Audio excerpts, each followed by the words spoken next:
கண்மணி அன்போடு காதலன் நான் எழுதும் கடிதமே பொன்மணி உன் வீட்டில் சௌக்கியமா நான் இங்கு சௌக்கியமே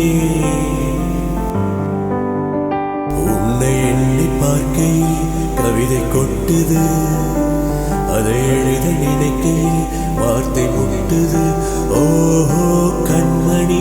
அன்போடு காதலன் நான் எழுதும் கடிதமே பொன்மணி உன் வீட்டில் சௌக்கியமா நான் இங்கு சௌக்கியமே உன்னை எண்ணி பார்க்கையில் கவிதை கொட்டுது அதை எழுத நினைக்கையில் வார்த்தை முட்டுது